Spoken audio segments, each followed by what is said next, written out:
അപ്പോൾ ഇന്നത്തെ പൂക്കളം കണ്ടാലോ. അപ്പോൾ അതാ ഇന്നിപ്പോൾ തൃക്കേട്ടയാണ് നാളെ വരുന്നത്. അപ്പോൾ ഇന്ന് ഞങ്ങൾക്ക് ഇവിടെ ഒരു പ്രത്യേകതയുണ്ട്. ഞങ്ങളുടെ ലൂക്കമോൻ്റെ നാളാണ്. ചിങ്ങത്തിലെ തൃക്കേട്ട എന്ന് പറയുന്നത് ലൂക്കമോൻ്റെ നാളാണ്. അപ്പോൾ ഒന്ന് രാവിലെ തന്നെ അമ്പലത്തിലൊക്കെ പോയി വന്നാണ് പപ്പയും മോനും. അപ്പോൾ ഒരു അമ്പലത്തിലൊക്കെ പോയി വന്ന് രണ്ടാളെയും അകത്താക്കിയതാണ് കേട്ടോ. ലൂക്കനെ ലക്കീനെ അകത്താക്കിയിട്ടാണ് ഞാൻ ഈ പൂവിടാൻ നിൽക്കുന്നത്. അല്ലെങ്കിൽ ആദ്യം രണ്ടാൾക്കും കൂടെ ഇടേണ്ടി വരും. പിന്നെ രണ്ടാളും കൂടെ ഇട്ടിട്ടുണ്ടെങ്കിൽ പിന്നെ പറയണ്ട എങ്ങനെ ഉണ്ടാവും എന്നുള്ളത് നമുക്ക് ഊഹിക്കാമല്ലോ. പിന്നെ ഞാൻ തന്നെ വേഗം പൂവൊക്കെ ഇട്ട് അപ്പോൾ ഇതാ ഓരോന്നോരോന്നായിട്ട് ഇടുക കേട്ടോ. അപ്പോൾ ലൂക്കയ്ക്ക് ഇത് കുറച്ച് പൂവാണ് ഇരുന്നെങ്കിൽ ലൂക്കയ്ക്ക് തീരെ ഇഷ്ടപ്പെടില്ല. ലൂക്ക പറയും ഒരു രസമില്ല അമ്മേ, കുറേ പൂവ് ഇടണം എന്നാലേ രസമുള്ളൂ എന്നൊക്കെ കേട്ടോ പറയൽ.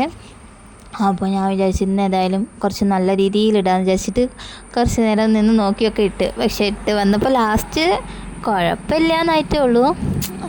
നാളെ ഇനിയിപ്പോൾ ഏതായാലും ഇതിൻ്റെ മുകളിൽ ആദ്യം ഡിസൈൻ വരച്ചിട്ട് പൂവിടണം എന്നാട്ടോ വിചാരിക്കുന്നത്. അപ്പോൾ നാളെ നമുക്ക് അങ്ങനെ ഇടാം. അപ്പോൾ ഇന്നത്തെ പൂക്കളം ഇതുപോലെ ഇട്ടുന്നുണ്ട്. കുറച്ച് പൂവൊക്കെ തന്നെയുള്ളൂ. നാളെ കുറച്ചുകൂടെ നേരത്തെ ഇറങ്ങിയിട്ട് മുറ്റത്തു നിന്നുള്ളതൊക്കെ അതും കൂടെ ഒന്ന് പറിച്ചെടുക്കണം. എന്നിട്ട് അതും കൂടെ കൂട്ടി വേണം നാളെ ഇടാൻ. പിന്നെന്താണ്, ഓണത്തിൻ്റെ ക്ലീനിങ് ഒക്കെ കഴിഞ്ഞോ? ബാക്കി പാർട്ടായിട്ട് ഇടണം ഓരോ ക്ലീനിങ്ങുകൾ. അപ്പോൾ ഒക്കെ ഇങ്ങനെ ഫോണിൽ പെൻഡിങ് ആയി കിടക്കുന്നുണ്ട് കേട്ടോ. അപ്പോൾ സമയം കിട്ടുമ്പോൾ ഓരോന്നായിട്ട് ഇടാം. അപ്പോൾ ഇതാ ഇന്നത്തെ പൂക്കളം ഇവിടെ റെഡി ആയി കഴിഞ്ഞിട്ടുണ്ട്. ഇനി പൂക്കോട കുത്തണം. അപ്പോൾ അതിനായിട്ട് ചെമ്പരത്തിയാണ് ഞാൻ കുറേ തിരഞ്ഞ്. ചെമ്പരത്തി കുറച്ചേ ഉള്ളൂ, കിട്ടിയില്ല. അപ്പോൾ 3 എണ്ണത്തിൻ്റെ കുറവുണ്ടായിരുന്നു. അത് 3 എണ്ണം സുതേച്ചിൻ്റെ അവിടെയുള്ള മത്തൻ്റെ പൂവ് കൊണ്ടുവന്ന് അത് വെച്ച് അഡ്ജസ്റ്റ് ചെയ്തു. അപ്പോൾ അതാ ഇന്നത്തെ പൂക്കൾ എല്ലാവർക്കും ഇഷ്ടമായോ? ഇഷ്ടമായിട്ടുണ്ടെങ്കിൽ ഒന്ന് കമൻറ്റ് ചെയ്യണേ.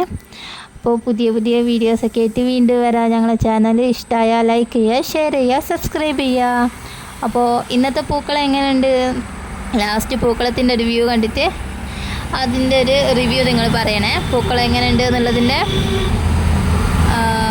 പിന്നെ ഈ പൂക്കളത്തിൻ്റെ ഓരോ വീഡിയോസ് പല യൂട്യൂബ് ചാനലിലും കണ്ടിട്ടുണ്ടെങ്കിലും ഇങ്ങനെ കൊട കുത്തുന്നതൊന്നും കണ്ടിട്ടില്ല.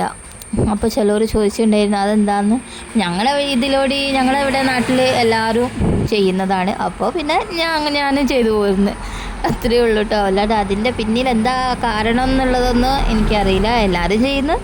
അപ്പോൾ അതുപോലെ ഞാനും ആദ്യം കണ്ട് ഇപ്പം ഞാനും ചെയ്യുന്നു, അത്രയേ ഉള്ളൂ കേട്ടോ. അപ്പോൾ പൂവൊക്കെ ഇട്ട് കഴിഞ്ഞ് പൂവിന് വെള്ളമൊക്കെ കൊടുത്ത് അപ്പോൾ ഇതാണ് ലാസ്റ്റ് ഫൈനൽ ലുക്ക്. അപ്പോൾ പൂക്കൾ എങ്ങനെയുണ്ട്?